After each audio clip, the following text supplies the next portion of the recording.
I would like to very warmly welcome Joshua Powell, who is going to be speaking this evening. Josh is a PhD researcher at the Institute of Zoology here at ZSL and also at University College London.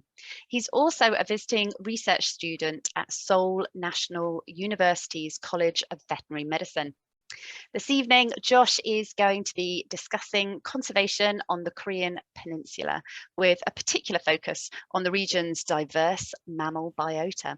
So thank you so much for joining us, Josh. I will hand over to you. Oh, thanks, Charlotte. Well, it's a real pleasure to be here, and I hope this is interesting for everyone, particularly those of you who haven't been to a Fellows event before. I'm just going to share my screen quickly to get us started. There we go. So as Charlotte mentioned, please do feel free to put any questions at any point in the Q&A. We'll cover quite a lot of material in this, but there'll be lots of opportunity later on to ask questions and to talk about some of these topics and a few others that you might be interested in. So with no more further ado, I'd like to welcome you to this evening for this event. And as Charlotte mentioned, I'm a PhD student here at IOZ. I'm also based at UCL because I'm on the London NERC DTP, and I'm a visiting research student at Seoul National University in South Korea, and a visiting researcher at the Korean Tiger and Leopard Conservation Fund, which we'll talk a bit more about later on, and about some of the work there. And essentially, I'm interested in all of the really exciting mammals of Northeast Asia, and it is a remarkable biota for this part of the world. The picture I've just picked is a red squirrel here from Korea, so not all of the species are unfamiliar to us here in the UK. But we're going to be talking about mammals and a few other taxa groups throughout this talk. I'm very happy to expand further later on. Just a little bit of housekeeping before we get started, which is some of the work that I'm presenting tonight hasn't actually been published yet, or it's scientific research, which is still going on at the moment. So if you see this symbol that's on your screen at the moment, if you could please make sure not to take any photographs or share any of the information on Twitter or other such platforms, that would be much appreciated. So hopefully you'll enjoy getting to see a little bit of the evolving science that's behind the scenes. I just thought this painting was hopefully give you a taste of what we'll be talking about. This is by a particularly famous Korean artist from the 18th century of a Korean tiger. So first things first, let's try and place the Korean Peninsula geographically. And as I'm sure most of you know, it's in Northeast Asia, surrounded by the Yellow Sea and the Sea of Japan, or the East Sea. And it does have a temperate climate, but it is considerably harsher than the UK. So you've got these cold, dry winters and these warm, wet summers. It's also incredibly mountainous. About 70% of the peninsula is covered by mountains, and that's going to be important for what we'll be talking about later on. It also has an extremely long history of human habitation. Now, obviously, historically, it was one country, really up until the end of the Second World War and the end of the colonial Japanese occupation. But it's now divided into two countries: authoritarian North Korea and democratic South Korea. And a little other fact that I just wanted to mention to get us started, which might help put this into context during our talk, is that South Korea is about roughly the same population size and also geographical area size as England, and the Korean Peninsula as a whole is roughly equivalent to the UK. The population is slightly larger, it's 70 million rather than 60 million, but it is very close to the UK, which will be really interesting, particularly when we talk about large carnivores later on. Now, one of the things that I'm going to do throughout this evening, and I'm going to do one now just to get us started, is pose a few questions to you. And this is your opportunity to get involved with the talk. And I'd be really interested to know what you say for some of these questions. And I'm going to pose one to start, which is chytrid fungus, which, if you've been to any of the ZSL Fellowship events before, and particularly those focused on amphibians, I'm sure you've heard of, currently threatens amphibian populations around the world. The origin of the pathogen is not known for certain. However, one of the leading suggestions is that it may have originated from the Korean Peninsula. Is this true or false? Now you're going to have a poll pop up on your screen, and this one is just to get us started. So if you could put in that box whether you think this statement is true or false.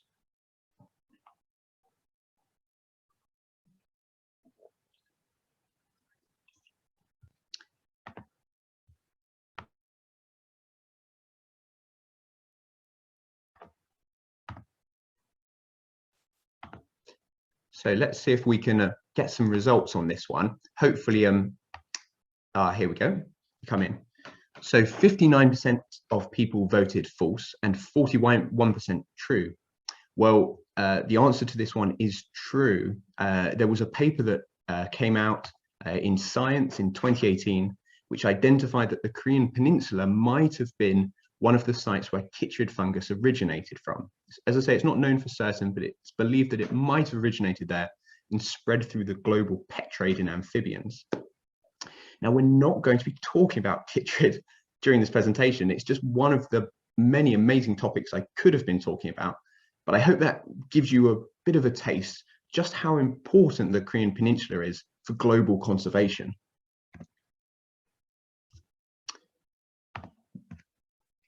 In terms of what I am going to be talking about, I've picked out 4 topics that we're going to delve into a little bit during this talk. First, we're going to be talking about the Korean Peninsula as a land of large carnivores. We're going to be exploring changing patterns in wildlife trade in Korea. We're going to be looking at the Korean Peninsula as a globally important site for migratory birds.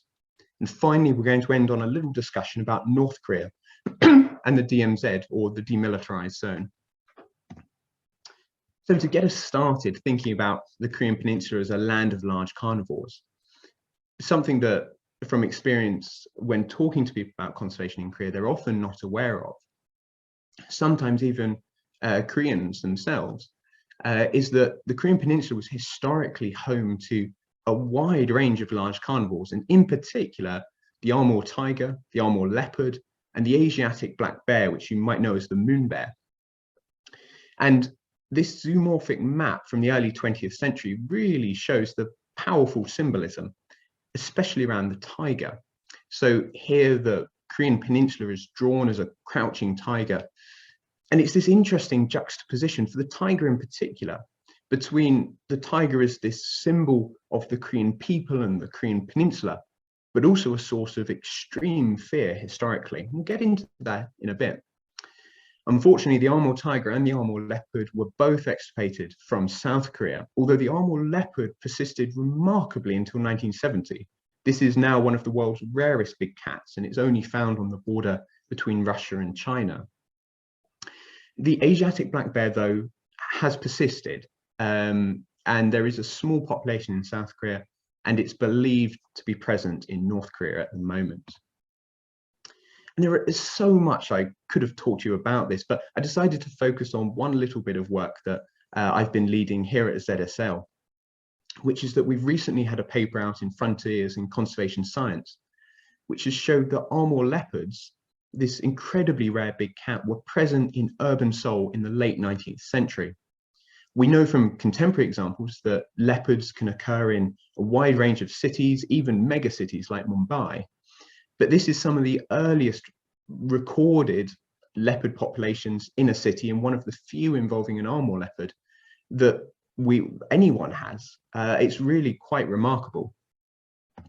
And what did Seoul look like at the time? Like what was this place that the leopards were in? Well, it was the capital city of the Korean Peninsula at the time. And as this photograph up in the left-hand corner shows, and what's remarkable about this time period is that we've actually got some excellent early photographs of Korea at the time. There's this high level of urban development and density of buildings. It was surrounded by a very high city wall, 6 to 8 meters high, as you can see in the top right-hand photograph from the 1890s. And what's remarkable about Seoul today is that areas of the city wall and the palaces have been reconstructed to look almost exactly like they did at the time. So for any of you who have been to Seoul, the photograph on the bottom left will be quite familiar to you.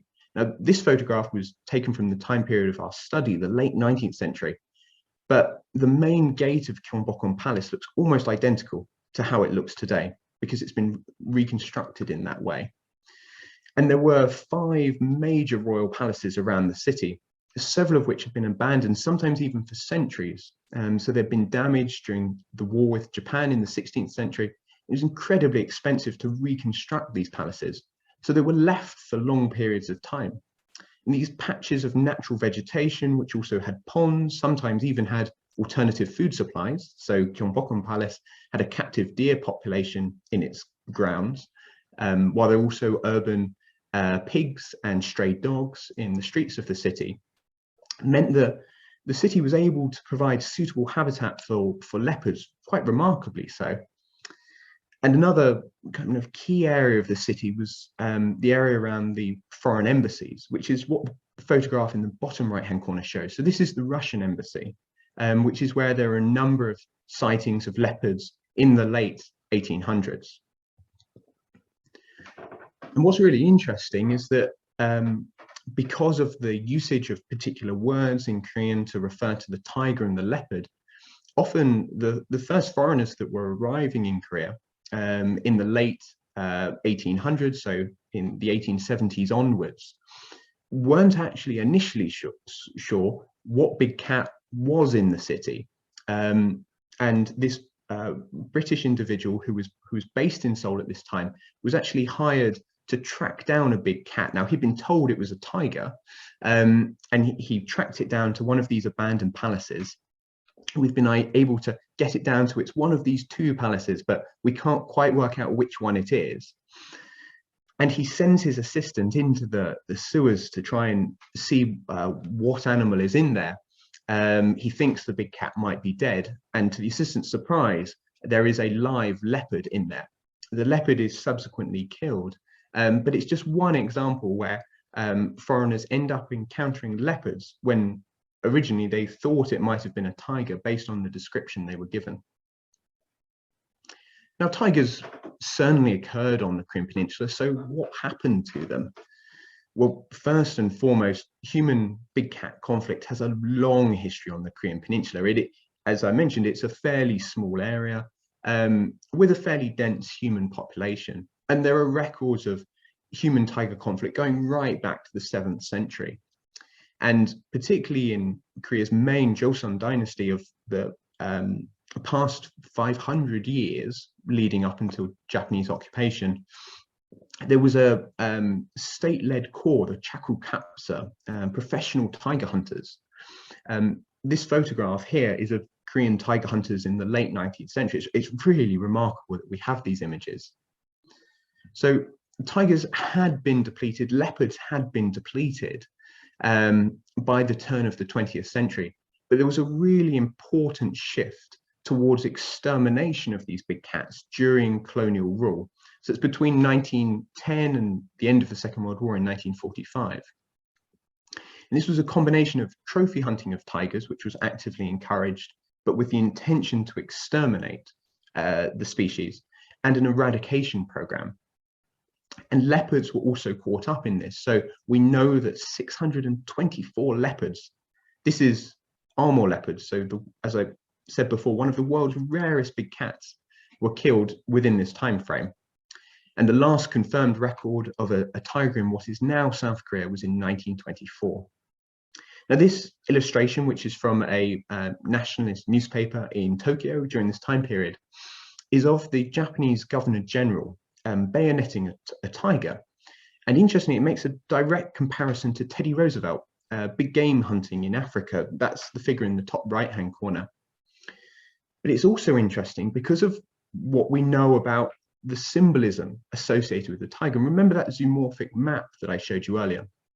So the tiger was a literal, a figurative representation of both the Korean Peninsula and the Korean people. So there's a clear political message here as well. But there's also a long history of consumptive use, that is big cat trade. Tiger and leopard parts have been used by the nobility, the Yangban, for, as far as we can tell, an extremely long time period, as ornaments, blankets, and in traditional Korean medicine, which is heavily influenced by traditional Chinese medicine. And as soon as Korea opened up to foreign trade, this trade seemed to boom. So in 1887, we know from British records that 210 tiger and leopard skins were exported from the port of Incheon alone. And this photograph is really interesting. It's from the Korean court at the time. And what you can see is a courtier sitting on a stand chair, and you'll notice that he's sitting on a leopard skin. And it seems to have been the case that most of the courtiers had leopard skins on their chairs. Now, that isn't the picture for all large carnivores. Although the Amur tiger and the Amur leopard are gone from South Korea, their status in North Korea is unknown. There is still a large carnivore there, the Asiatic black bear. And that's really thanks to a restoration program that's been incredibly successful over the past 20 years in Jirisan National Park, which is the country's oldest national park. It's in the far south of the country, which you'll see on the map. And remember that I said that South Korea is roughly the same size and human population density as England. It's like us restoring bears in the Lake District. It's really quite remarkable. There are some important lessons for conservation from this about whether it is possible to restore species like bears to small and densely populated countries. But it does mean that conservation objectives perhaps have to be different, the way that we think about this. And it's really interesting to note that the conservation planning that went on around this is very, very different to, for example, debates around rewilding in the UK. This was very much a limited program targeted at certain protected areas, with a heavy emphasis on building public support for the program before expanding it nationwide. Now, I've got another question for all of you. And this one is looking really quite recently at the late 1990s.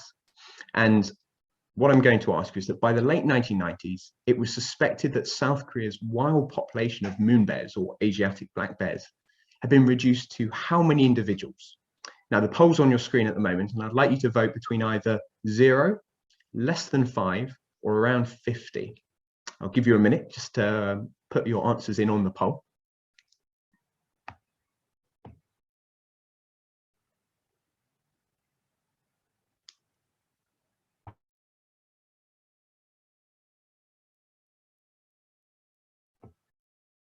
Right, let's have a look and see if we can get some answers there.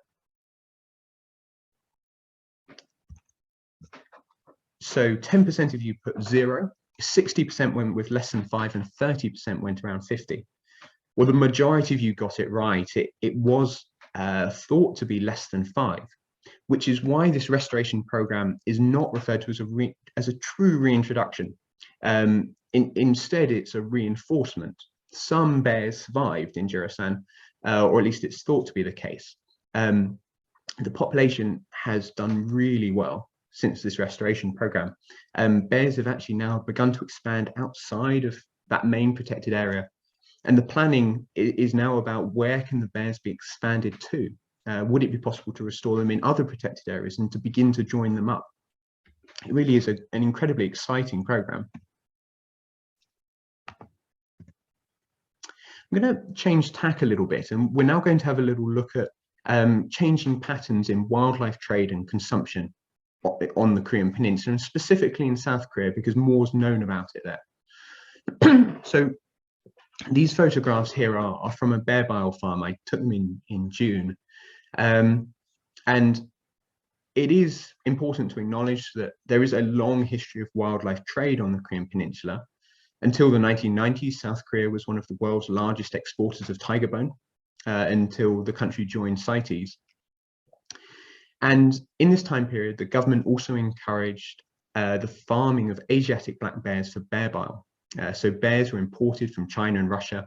And here in the photograph in the top left, I'm helping an organization, Project Moon Bear, build water baths, because many of those captive bears are still on the farms. This is a disused farm. The bears aren't farmed anymore, but the owners can't do anything with the bears. They can't release them. Project Moon Bear are currently trying to build a sanctuary for those bears after the model of the Liberty project in Romania and Bulgaria. And in the meantime, they're trying to improve the welfare conditions for these bears So we were building water baths so that the bears could drink regularly. And I just wanted to share a little bit of work that we've been doing, colleagues both here at ZSL, UCL, at NYU, and at Seoul National University, which is that we noticed that there had been an element of substitution. So since bear farming had begun to be closed down, the Asiatic black bear is an Appendix 1 species on CITES. So since it had begun to close down, there'd been a growth in badger farming. And there was a belief that badger could be used as a substitute in traditional medicine, that it had similar properties to bear, and also potentially for food. This had been almost completely overlooked by researchers. And I conducted a few discussions with wildlife experts in South Korea, and they were very much of the opinion that they thought this had emerged in the early 2000s and it had pretty much died out since then. But what this graph shows, and we've been able to collect data to show that while the number of households involved in the industry has dramatically declined, this actually masks a much more complicated underlying trend. And the number of captive badgers in South Korea last year was actually fairly similar to back in 2002. There was over 4,000 badgers on badger farms for trade. And what are they being traded for? Well, it's not just, as I mentioned, for use in traditional medicine in place of bear and some unusual circumstances of use for food, but it also seems to have been diversification of products. Use of badger-derived cosmetics seems to have emerged during this time. Other researchers have also documented the use of badger fur in shaving brushes from Korean badger farms. And in our paper that we're currently pulling together and looking to release very shortly, we make the argument that this poses a conservation risk. Now, the Asian badger is globally considered least concern, but status information on the Korean Peninsula is incredibly lacking. We don't know what the source of these farm badgers are, how much they're supplemented with wild individuals. There are important welfare risks. As I'm sure you're all familiar, there are also zoonotic disease risks around wildlife farming, and this has been identified in mustelid farming. So following the 2004 SARS outbreak, Chinese ferret badgers were identified as potential reservoirs of coronaviruses. Obviously very topical today. So we will be making the recommendation that we believe that the Korean government should look to close all badger and indeed all wildlife farming on this basis. Switch tack slightly and have a little look at birds for those of you who might not be so interested in mammals or excited about mammals as I am. And that's because really the Korean Peninsula is a globally important site for migratory birds. And this diagram on the right explains why.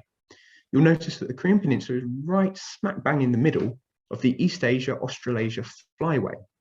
Essentially, it's the perfect stop-off point for birds that are traveling up to Siberia or Arctic Alaska, and particularly the Yellow Sea on Korea's west coast. And that's because it's a shallow inland sea, lots of mudflats, lots of food for migratory birds, small islands. This photograph here is of Ochongdo, which is one of the most important and protected islands in the Korean portion of the Yellow Sea. And that makes Korea this globally important site for migratory birds. But important threats still remain. As I mentioned, 70% of the Korean Peninsula is mountain, and that means land reclamation of these coastal wetland areas is an important source of flat land in which to build on. In this photograph here, this is in Songdo, which is a new city, but it's being built right alongside a Ramsar site. And so much of the coastline isn't protected like this. Even when it is protected, there are issues with poor enforcement, and there are ongoing issues with marine plastic pollution. We documented really extensive issues in this particular site, despite the fact that it was globally protected under international wildlife law. So something that we're currently trying to do, and that I'm working on at the moment with colleagues at Seoul National University, is we're trying to encourage the South Korean government to join the Convention on Migratory Species.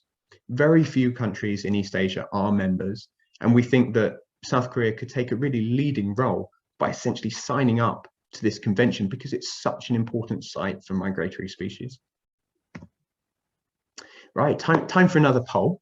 And we've got a photograph here from the island I mentioned just a minute ago, Ochongdo. And that's because the island also hosts a really interesting mammal population. And so the poll will pop up on your screen in a minute. You've got 4 choices. And what do you think this animal is that's seen walking along a stone wall on the island of Ochongdo? Is it a yellow-throated martin? Is it an Asian small-clawed otter? You might have seen those at ZSL. Is it a Siberian weasel, or is it a raccoon dog? So if you want to vote now.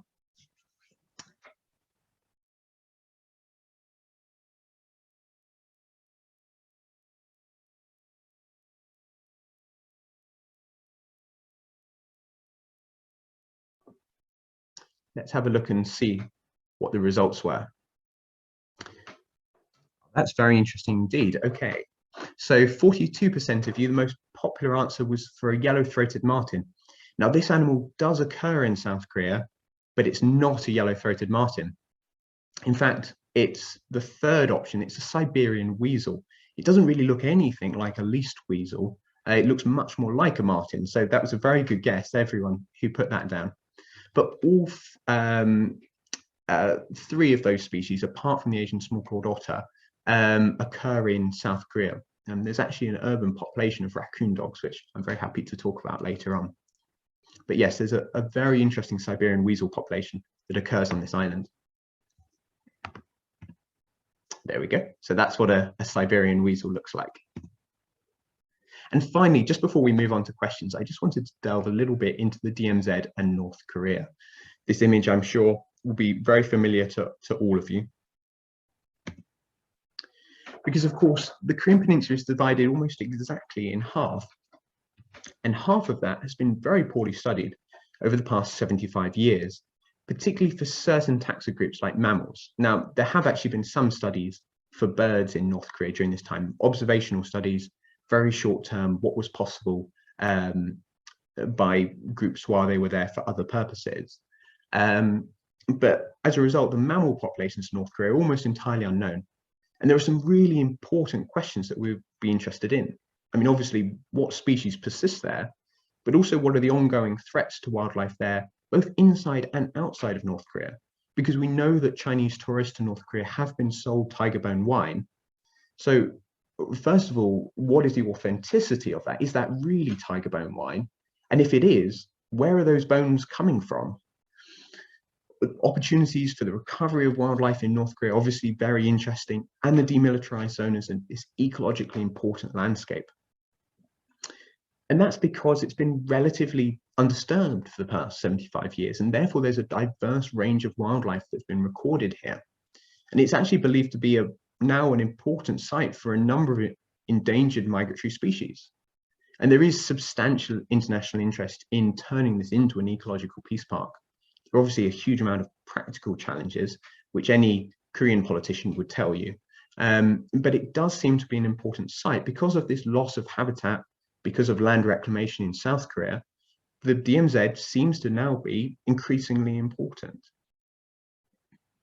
And then I've got one final poll for all of you, and I just thought I'd end on a fun one, possibly before we move on to the second half of tonight's event and some discussion, which is that the US is often depicted as an animal in North Korean cartoons.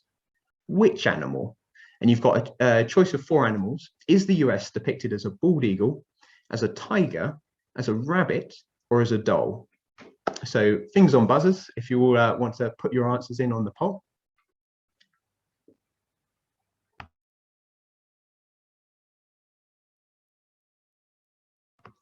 All right, let's see what people voted on that one, see if we've got any results.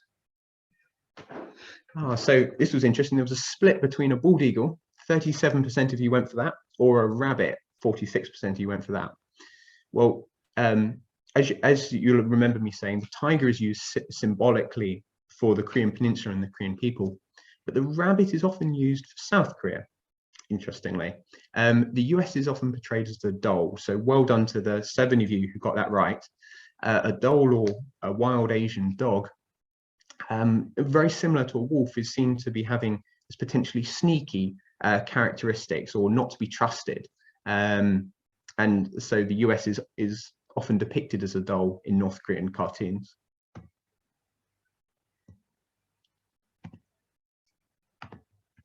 And that brings us neatly on to the end, and kind of opening this up now for some discussion. If beyond tonight's event you'd like to find out more, I just wanted to mention that you can do so on the ZSL website under ZSL Science, and then followed by my name. You can also find out more for those of you who are on social media, in which case Joshua Powell _official. But keep your eyes open. Next year we've got a film coming out, Conservation in the Land of the Morning Calm, hopefully coming out in next autumn with the British Ecological Society. So now it's time for a few questions. I'd just like to say some thanks to all of these organisations who've been involved in supporting this work. And I particularly recommend checking out the work of Project Moonbear if you're interested in some of the questions around wildlife trade and what you can do to help. Anyway, I'll hand back over to Charlotte, and we'll open up for some questions. Brilliant. Thank you so much, Josh. That was absolutely fascinating. I also particularly appreciated the polls as well. They were good fun. We have got some questions coming in, which is great, but just to give everyone a chance to add their questions to the mix, I just wanted to pick up on a comment in the chat that came through, Josh, while you were speaking, from Kaya, who says that her grandmother used to tell them there were still tigers just roaming in forests and mountains when she was younger, and that Kaya is Korean. So yeah, really nice sort of story there, and so interesting too how things can change over just a few generations. Yeah, no, incredibly interesting. I mean, if Kaya's happy to share whether her grandmother was living in what is now North Korea or what is now South Korea, that would be really interesting. As I mentioned, Amur leopards, which are sometimes referred to using the same word in Korean historically, horangi, did occur in South Korea right up until the 1970s, which is just absolutely remarkable to think about. And it's really interesting that the question of do these animals still persist in North Korea? If not, how long did they persist for? It's really fascinating. Definitely. Well, Kaya, if you're still watching, do let us know a little bit more. It'd be great to know, and you can pop that in the chat. In the meantime, though, everybody else, please do add your questions into the Q&A for Josh. We've got plenty of time to get through them. The first one for you, Josh, is from Andrew, and he asks, given the lack of data, it would only be a guess, but do you consider there is any likelihood of Amur tigers existing today in North Korea? Really good question. There was a study done in 1998 led by some of the top tiger scientists in Russia. They got permission to go and do this study with essentially it's the North Korean Institute for Geography and Natural Science. It was very inconclusive. Let's put it that way. It's a very hard place to do research for obvious reasons. However, we do know that tiger populations are expanding on the border between Russia and China. North Korea also shares a border with both of those countries. And part of the work, and I noticed there's a topic about a question about what's the topic of my PhD thesis. One of the questions I'll be looking to answer in my PhD is, can we gather any more information about this, about whether tigers or other large carnivores might persist in North Korea? I'm very happy to discuss more about how exactly you go about trying to find out that information. So if anyone's interested, and particularly if you have friends or family who lived in North Korea, that would be really interesting to speak with you. You can obviously find my contact details on the ZSL webpage that's currently on your screen at the moment. But yes, that's a topic that I might have to come back and discuss in another Fellows event in about a year's time. Yeah. But yes, I think realistically there is a chance that big cats might persist in North Korea. It would likely be in a very limited area. We know that from China in terms of like Amur tigers do persist in China, but very much currently in the border region with Russia. But it would be really interesting if we can get any more information on this. Great question.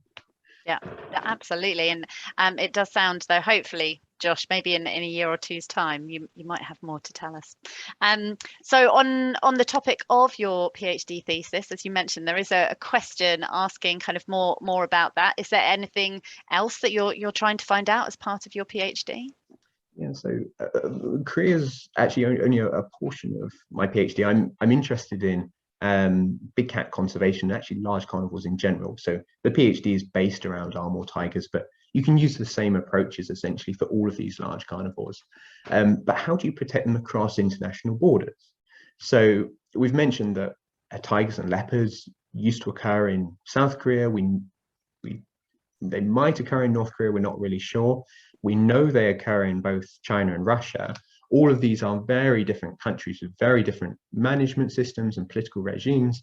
And what are some of the approaches that you could use to help reduce the impact of those borders and those different management regimes for conservation? So that's what I'm doing for my PhD. I've still got 2 more years to go, so plenty of time for more work, as long as I don't get distracted by badger trade and other such things. Fantastic. Thank you, Josh. We've also had a question come in from Millie. Millie says that her neighbour is now working in South Korea as a businessman. Is there anything that she can suggest or perhaps persuade him to do that would help your efforts, that would help conservation efforts more widely, perhaps in South Korea? That's a really good question. There's a couple of things that I would say. If they're interested in finding out more about how they can support conservation in Korea, I think probably the easiest organization to find out information about is Project Moonbear. And I see that someone's put the website in the chat, and that is the correct website. And so that will be a great organization to get involved in. Obviously, I'm happy to give more specific advice about other organizations that are doing great conservation work in Korea, perhaps if anyone wanted to get in touch. I think some of the other things that you can do if you're working in South Korea long term or you live there is around consumption. So a lot of the issues for conservation in Korea are to do with consumption. So carbon emissions are higher per capita in South Korea than they are in the UK. Plastic consumption is very high. Land reclamation is a real issue, despite the fact that the country is very much trying to tackle all of these issues and is working against some quite strong natural resource constraints. So there are important steps you can take on each of those, about where possible trying to cut your own impact on that, and thinking, for example, if you're buying property in South Korea, about where you buy that property and whether that's sustainable to do so. And those are the really major challenges at the moment. The other thing is just to get really interested in it and to find out more. From experience, so few people know about Korean wildlife and Korean nature and conservation that's going on there. Everyone can tell you about the amazing history and the food and K-pop and the latest dramas, but learn more about the wildlife and nature and tell people about it. It's absolutely remarkable, and more people need to know. Yeah, it's certainly something I hadn't considered until I started talking to you about your research, Josh. We've had a further response from Kaya about her grandmother. She says that her grandmother lived in Gangwon-do. I've probably pronounced that wrong, but it's in the South Korean portion. But that her grandmother would be more than 100 years old if she was still alive today. So it makes sense in terms of your timeline and when the last tigers were seen. Very, very interesting indeed. Yeah, no, that's very interesting indeed. And if Kai, if you'd like to speak more, I'd be very happy to for you to send me an email, either using those contact details or through the fellowship team. It'd be lovely to chat more. Great. Well, we've got lots more questions that have come through, so let's work our way through these. One is kind of more of a comment from Simon. He says that the DMZ, in relation to the DMZ as a wildlife sanctuary, the military training areas in Germany fulfill a very similar role to what you were saying in Korea. Absolutely. Military training areas in the UK as well do a similar thing. And then I've got a follow-up question from Andrew, which is what prey exists in North Korea for Amur tigers and leopards? What might they be feeding on? Well, this is really one of the key questions, both as to whether the big cats persisted and whether they could be recovered in the future. Because as I'm sure a lot of you know, North Korea has gone through some pretty severe famines, especially in the 1990s. And that means that a lot of scientists suspect that there was widespread snaring for essentially anything game species wise that could be eaten when people were desperate. So the real worry is that prey populations have been so devastated that even if a tiger or a leopard was essentially to cross the border from China or Russia, it would just find that there was no suitable prey. So something else that would be really interesting to try and find out is what is the situation for wild boar populations, deer populations. We know there's a range of different species which are native to the Korean Peninsula and form important prey populations on the Russian side of the border, but we don't know about their status at the moment, and that's something that would be really interesting to get into. Fantastic. We've got a question from Jim, and Jim asks, is there any collaboration or exchange with North Korea? Yeah, no, that's a very interesting question. There is for certain conservation organizations when North Korea is willing to engage. So North Korea goes through political cycles whereby it's more willing to engage and other times when it's less willing to engage. And obviously at the moment, North Korea is subject of quite severe sanctions over its weapons program. The work that I'm actually doing at my PhD here at ZSL is deliberately not engaging with the North Korean state, because the North Korean state has also been implicated in some severe human rights abuses as documented by the UN. And any work in North Korea would involve a payment of fees to the North Korean state. I think you'd be very naive to think that wasn't going to be the case. And so we've deliberately set up lots of the work for my PhD and a lot that other organizations do, which tries to gather what information is possible without engaging with the North Korean state. And that's a very difficult decision. And it's one that conservation in some of the world's most challenging places has to deal with all the time. Thank you, Josh. So Kai has been back in touch, but this time with a question for you, which is whether you have seen the tiger conservation efforts with Everland and the tiger forest. I don't know if that's ringing a bell, Josh, so, if you're aware of that. For those of you who don't know of Everland, Everland is essentially a theme park combined with a zoo, combined with all sorts of different entertainment facilities. It's just outside of Seoul. The tiger forest is a really interesting idea. And essentially there are efforts across the tigers range to expand, and the Amur tigers range, to expand tiger populations. And one of the ideas is around essentially having a captive breeding site, a tiger forest. It is an interesting idea. It is a fairly small area. So there are a lot of debates within conservation about how effective that would be. What I would recommend is that it's really worth checking out the information from the Tiger and Leopard Conservation Fund in Korea. So they're South Korea's leading tiger conservation organization. And they've got a lot of great resources online. They are mainly in Korean, but there are a few resources in English. And I'd really recommend checking out some of their work because they give some interesting guidance around these sorts of issues. Great, thank you. So we've got a message from David. David says Amur leopards were brought into captivity from North Korea. and a mother tiger and cub were seen crossing from North Korea into China recently. Amur leopards are increasing in the Russia-China border to about 100. Now, I'm not sure if David's got, sounds like he might have particular insider knowledge on this one. I'm happy to engage on this one. Yes, so I think that's part of the really important bit around do tigers and leopards occur in North Korea now? Have they been extirpated? Have they returned? All of those sorts of questions. The big question is, if individuals are crossing into North Korea, are they staying?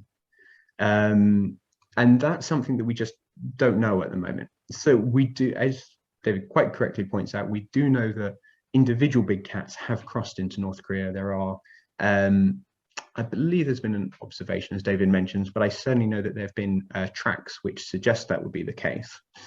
But the big question is, are they persisting? Are they staying there? And that bit is unknown. But yeah, really, really good observation. Great. Well, we have got just over 5 minutes left before the end of the event. I've got 2 more questions, but if there's anything else that you still very much want to ask Josh, now is your last chance. But the 2 questions I've got for you, Josh, here, go back to what you were saying about wildlife trade in your talk. And one is from Brian, and he asks, what does badger oil consist of? Is it bile? Yeah, so this is a really interesting question.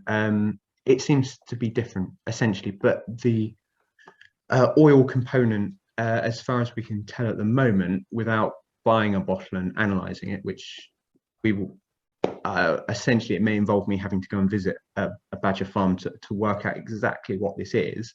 It seems to have originally come about that, first of all, it was badger, essentially as a replacement for bear bile.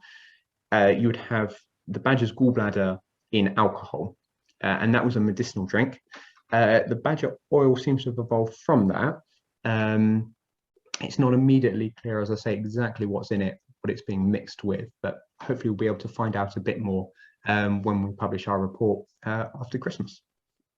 Great. Okay. Well then, final question for you, Josh, from Jessamy. Oh, there might be one more after that too. What is the demand for things like tiger bone and pangolin scales like in Korea for medicinal purposes? Is there as much demand for it as in China and Vietnam? So, very quickly, this is a really possibly good news story. And this is one of the examples where Korea can be a real leading light for conservation and wildlife trade issues across East Asia. And that's because we know up until 1993, when Korea joined CITES, or South Korea joined CITES, we know that it was one of the world's largest importers of tiger products, mainly from Southeast Asia. There hasn't been any really good research since then to determine how effective the ban has been since it's been introduced. But all evidence that we have seems to suggest it's been almost entirely effective.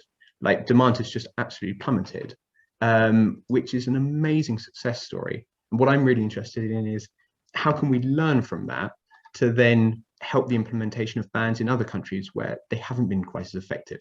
Now, that might just be a unique thing to do with the cultural, political situation in Korea that meant that ban was effective, but it would be amazing if we could learn lessons which could be applied elsewhere.